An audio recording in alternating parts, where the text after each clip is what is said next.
Charlotte and Danny talk about Danny living with Alexis, and Charlotte makes the comment that Alexis likes the chaos of having the whole family under the same roof. It's dialogue like this that doesn't help the whole kissing cousins storyline, and them pointing out that Charlotte and Danny are family.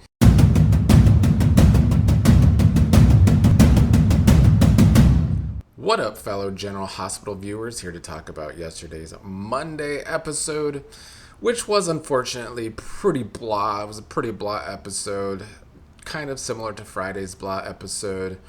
I'm not too concerned because we did come off a good solid week and a half of a lot of intense action. And now we have to slow it down again. It's typical soap opera. It is what it is. At least there wasn't as much kind of stupid character writing that there was on Friday's episode.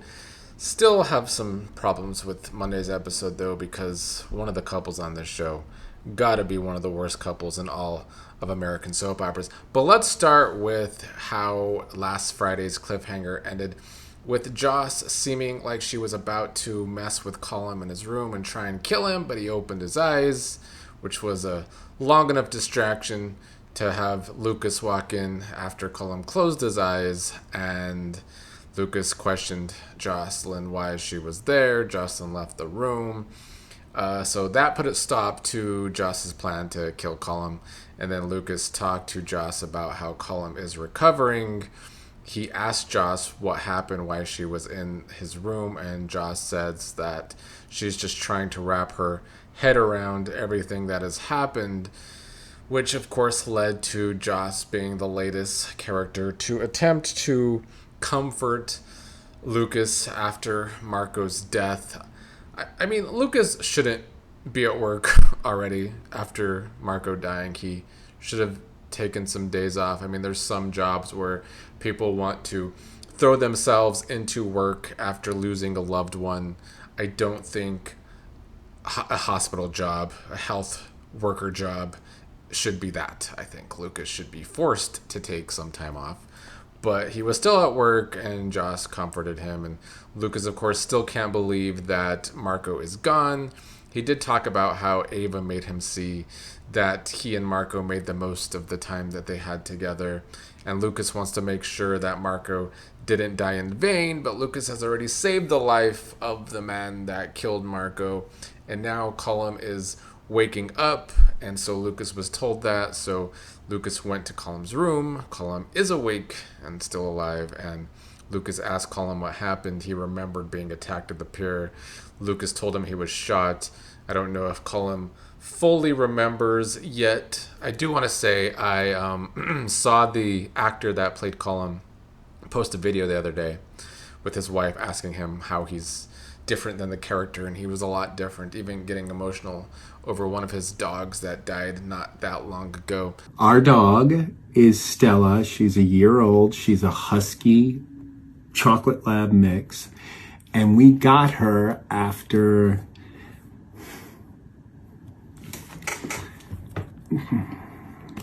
we lost our blue boy. So yes, a year ago. And then the house was empty, and then, I was like, we need to get a dog. There you go. So you're not There it is. a psychopathic murderer in real life. No. Thought it was a sweet video. Made me like Cullum a little more, even though he plays a psycho on this show. I thought it was a good video of the actor. Let's move on to Danny, who was taking out his frustrations over his dad being taken away by the WSB. Rocco and Charlotte end up finding him and talk to him about what happened to Jason. Charlotte and Danny talk about Danny living with Alexis, and Charlotte makes the comment that Alexis likes the chaos of having the whole family under the same roof. It's dialogue like this that doesn't help the whole kissing cousins storyline, and them pointing out that Charlotte and Danny are family. But anyway, Rocco was saying that he is really sorry to Danny about what is happening, obviously playing up the fact that Rocco is the one that really shot Cullum and Jason is taking the fall for it. Charlotte doesn't want the Jason and Dante riff to come between them as a group after Jason headbutted Dante and ran off. Charlotte was wondering if the WSB framed Jason and someone else shot Agent Cullum, which was another chance for the show to zoom in on Rocco. But Danny talked about how Jason told him he was leaving town before all of this happened. And Rocco asked if Jason told Danny he was leaving with Britt, which made Danny ask Rocco why he would ask that. Rocco was doing a lot of slipping up, something Lulu is hoping doesn't happen so that people don't figure out that Rocco is the one that actually shot Cullum. If anyone could figure it out, it's probably Charlotte. The show has portrayed Charlotte as a better WSB agent than Joss, even though Charlotte is young. But Rocco played that off, saying he heard Britt was at the pier and was wondering if Jason went to meet Britt there.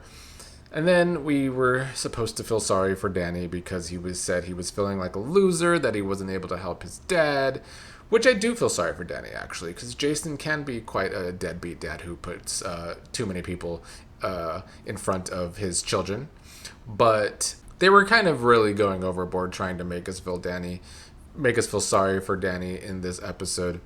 Charlotte told Danny that he always has us, as in her and Rocco. She had to say, right, Rocco, and Rocco uneasily said, right. So playing the right tension, though, between Rocco feeling bad for being responsible for what's happening with Jason, because Jason is covering for Rocco. Brennan was on the phone at the beginning of the episode, and it seems as though Brennan can't even get information on Jason's classified location. In came Carly to do her usual bitching and moaning, and Brennan told Carly he doesn't know where Jason is right now. She, of course, doesn't believe it. Carly wants answers, but Brennan didn't have them. Carly talked about how there was an arrest warrant for Jason before he shot Cullum, which Brennan really didn't have an answer for. He just changed the subject to say that if someone tries to kill a WSB agent, especially a WSB director, you're going to have to pay for it. Brennan doesn't think the WSB will kill Jason, but says that Jason doesn't have good odds and they may never see him again. Of course, we know Steve Burton's vacation is going to come to an end at some point. But for now, they have Carly really riled up about what happened to Jason. Carly is upset because Jason knew he was taking a risk, and he always puts other people first. And Carly was ranting about how the WSB can't do this. They can't take away the people I love before storming out, which was I'm assuming Brennan seemed jealous after that, because Carly just said she loved Jason. But maybe Brennan was just upset in general because Carly is upset. I don't know. I do actually think Brennan cares about Carly. So I did get the feeling Brennan seemed jealous after Carly said that and then stormed out. Unfortunately, the other stuff in the episode revolved around one of the worst couples in all of American soap operas, Cody and Molly. I just have no interest in this couple whatsoever. They don't have chemistry. They're extremely boring. I don't know what Cody was going on about winning some nonsense and how they had to give up the trip for Molly. Yeah, a lot of the soaps are struggling with couples. Days of Our Lives, Beyond the Gates, Bold and the Beautiful they just repeat the same damn storylines over and over. Young and the Restless actually has couples or potential couples with chemistry, but the entire show just sucks in general.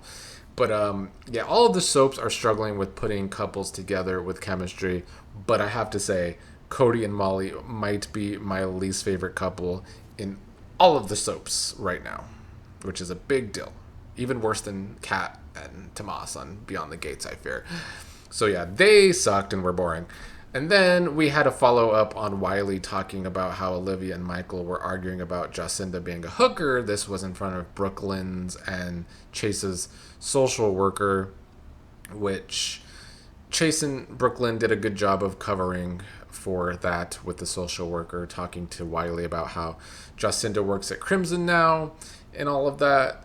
Michael and Kristina were also at the Quartermain place talking about Danny and what happened to Jason when Tracy ended up interrupting them. And Kristina wanted to talk to Tracy. Kristina tried to be upset with Tracy about the family meeting about Jacinda.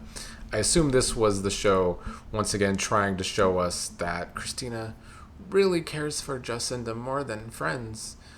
But I think going at Tracy was probably the wrong decision because I don't even think Tracy and Kristina are very close in the first place. Tracy was saying she didn't call the meeting. She did push back. Kristina was saying that she heard from Michael that Tracy was acting like Switzerland. But I did like that Tracy called out Kristina saying, do you always meddle in people's lives or is there something special with Michael and Jacinda? They really want to make that a love triangle, but it's another story where it's hard for me to want to invest in because I'm already not invested in Michael and Jacinda, and I highly doubt General Hospital is going to put in the work to make me be invested in a potential Kristina and Jacinda romance, but we'll see. The last thing that happened was Michael bringing up to Chase and Brook Lynn how Willow is in Congress now and maybe can help Brook Lynn and Chase with this whole getting baby Jane Doe thing. And then Chase giddily says Willow would be happy to help, which was the first time we saw that kind of emotion out of Chase since I've been covering the show again. So they do seem to want to, or at least at some point they were building up a Willow and Chase dynamic that they've kind of dropped in recent weeks. But yeah, I'm assuming we're going to start seeing Willow again more. I kind of hope so. I would much rather. I know some people complain about the Willow and Drew storyline and how it's been happening too long, but I've only been back watching off and on over the past like 5 months. So I like the Willow and Drew stuff, and it would be much better TV than Cody and Molly, especially. So yeah, yesterday's General Hospital, a little blah, but I hope it improves again as this week goes on and we can at least get some more high drama instead of kind of some of these characters that I think really bring down the show, or some of these characters kind of repeating things that we already have talked about on Friday's episode.